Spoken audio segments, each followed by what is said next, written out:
बिस्मिल्लाहिर्रहमानिर्रहीम, अस्सलाम वालेकुम। मैं एक इंडियन फ़िल्म का गाना है जी, मेरी ज़ुबान पर बार बार आ रहा था, लेकिन मैंने यही समझा कि पहले बिस्मिल्लाह से काम शुरू करना चाहिए यार। सॉन्ग वगैरह तो बात की बात है। चलो, वैसे हम परदेसी अक्सर ऐसे हो जाता है जी। मैं माजरत कर रहा हूँ आपके साथ कि आपको कुछ मेरी बातें सुननी पड़ती हैं। अच्छा, वैसे हम परदेसी अक्सर ऐसा करते हैं कि जैसा कि हम अल्हासा से जाते थे बकेक काम के लिए, और तकरीबन 40-45 मिनट लगते थे हमें। जो भाई अल्हासा से बकेक का रास्ता जानते हैं वो बखूबी वाक़फ़ होंगे, अरामको के शहर में। तो वहाँ पर वैसे इशारे भी सारे उल्टे उल्टे जो है वो गोरे रहते हैं ना ज़्यादातर। अच्छा, रास्ते में पहले जी तलावत लगानी, हाँ, तलावत के बाद कवाली चल जानी, और कवाली के बाद फिर गाने चल जाने। अभी उतनी देर में बकेक आ जाता था, ये रूटीन होती थी। तो बस अल्लाह ताला की ज़ात अपनी नज़र करम करे और हमारे गुनाह माफ़ करे, मैं यही बोलूँगा। अच्छा, रेट डॉलर का और रियाल का बेसिकली रेट डॉलर से हमें क्या लेन देन है जी। पाकिस्तान में जो माफिया बैठा हुआ है डॉलर का, डॉलर से उनका लेन देन हो, हमारा परदेशियों का क्या यार। हम तो जो कमाते हैं उसमें से अगर कुछ सेव कर लें तो कोशिश यही होती है चंद पैसे सेव कर लें। सब परदेसी भाई मेरी इस बात से ज़रूर इत्तेफाक करेंगे, हमारी कोशिश यही होती है ना कि भी चंद रियाल सेव कर लें, और जाते समय छुट्टी जब जाना है यहाँ एग्जैक्ट, तो उस टाइम छुट्टी जाइएगा, एग्जैक्ट मत जाइएगा जो मौजूदा हालात है पाकिस्तान के। अच्छा, बहरहाल जी वो शॉपिंग वॉपिंग हो जाएगी अच्छी, बीवी बच्चों के लिए, माँ बहन भाइयों वालिद के लिए, और अगर कुछ बचने चाहिए यार, और पाकिस्तान में जाकर एक्सचेंज करवाएंगे तो भाई फ़ायदा मिल जाएगा, अच्छा खासा फ़ायदा मिलेगा इंशाल्लाह अल्लाह के हुक्म से। मैं इंशाल्लाह पढ़ता हूँ इस चीज़ के ऊपर। मुझे पता है पाकिस्तानी भाई कुछ जो पाकिस्तान से मेरी वीडियो देखते हैं वो नाराज़गी का इजहार करते हैं कि यार आप क्यों इंशाल्लाह पढ़ते हैं, रियाल महंगा हो।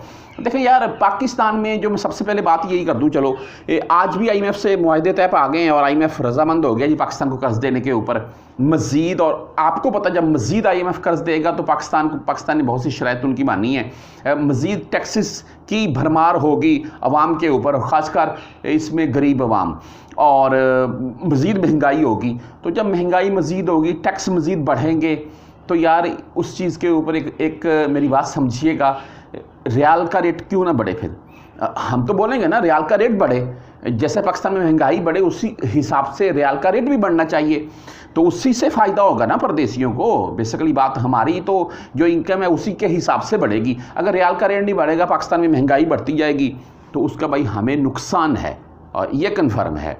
अच्छा, वो जो गाना आ रहा था ना मेरे बार बार ज़ुबान के ऊपर, अभी फिर आए जा रहा है, वो आपने सुना होगा, इंडियन को सिंगर है जी, मैं से खुद से ही लापता हूँ, मिलूँ अगर कहीं तो बता देना।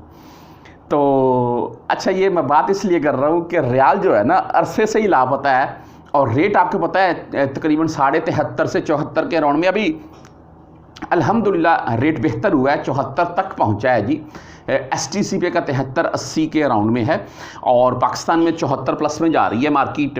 तो तमाम परदेसी भाइयों से यार, आपने थंबनेल में पढ़ लिया कि रियाल का रेट 100 के करीब जा सकता है, या मिसाल के तौर पर इस वक्त हमें रियाल भेज देने चाहिए या रोक लेने चाहिए। देखें, गोल्ड के मतलब मैंने आपको बताया था, ये 1-2 मंथ पुरानी बात है, ज़्यादा लंबी नहीं है। तो गोल्ड में अल्हम्दुलिल्लाह अच्छा खासा इजाफा हुआ, और पाकिस्तान में इस वक्त तकरीबन जी 2,65,000 के अराउंड में चल रहा है गोल्ड का रेट, जो कि आज से 3-4 मंथ पहले, शायद 3-4 मंथ इतने ही होंगे मेरे हिसाब से, इतनी पुरानी बात है यार।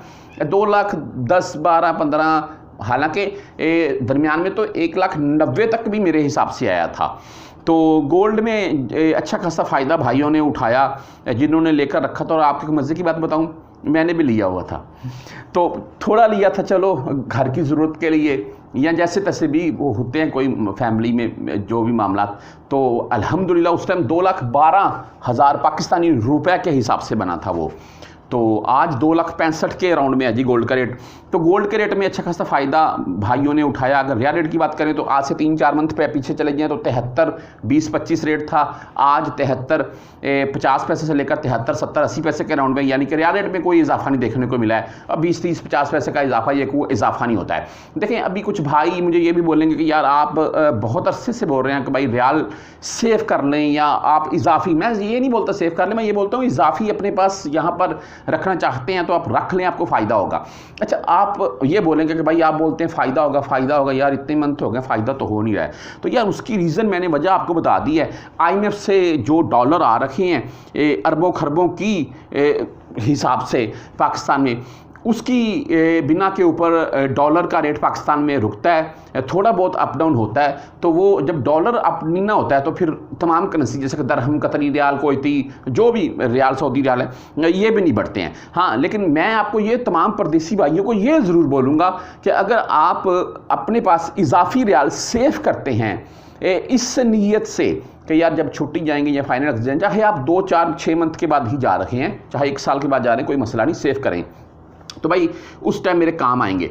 तो मेरी बात आज की याद रखिएगा, उस टाइम वो रियाल आपके काम ही नहीं आएंगे, आपको अच्छा खासा फ़ायदा भी देंगे, और ये कन्फर्म है। और बागी मैं नहीं चाहता कि पाकिस्तान के मामला ख़राब हो जाएं और रियाल एकदम से बढ़ जाए। अल्लाह ताला की ज़ात पाकिस्तान की हिफाजत फरमाए, और हमारा देश है जी, हम परदेशियों ने भी एक दिन पाकिस्तान ही जाना है। लेकिन पाकिस्तान के मतलब आप बाखूबी जानते हैं, जो खासकर मेरे परदेसी भाई, एकदम से काया पलट जाती है, वो कभी भी पलट सकती है। उसके मतलब तो मैं क्या कोई भी तज्जिया नगार नहीं बता सकता है।